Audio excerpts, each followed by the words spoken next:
Mutton কড়াই Asia মহাদেশের একটি জনপ্রিয় খাবার, যেটার মধ্যে একদম টমেটো আদা রসুনের ফ্লেভার খুব বেশি পাওয়া যায়। চলো আজকে সহজ কিছু উপকরণ দিয়ে এই মাটন কড়াই কিভাবে রান্না করছি তার রেসিপিটা তোমাদের সাথে শেয়ার করছি।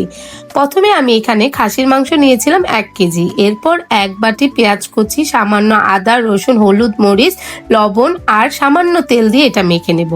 এরপর গোটা গোটা বেশ কয়েকটা টমেটো দিয়ে নিয়েছিলাম, সামান্য পানি দিয়ে এটা সিদ্ধ করতে বসিয়ে দিলাম। শুকনো উপকরণ এখানে 1 চামচ জিরা ধনিয়া আর শুকনো মরিচ ব্লেন্ড করে নিব।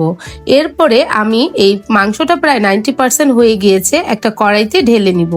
এরপর টমেটোটা খুব ভালো করে ম্যাশ করে নিব।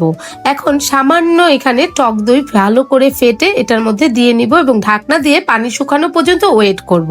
পানি যখন শুকিয়ে যাবে তখন যেই শুকনা মশলাটা তৈরি করেছিলাম সেই মশলাটা সম্পূর্ণ দিয়ে দিব, বলেই তৈরি হয়ে যাবে রাজকীয় স্বাদের মাটন কড়াই।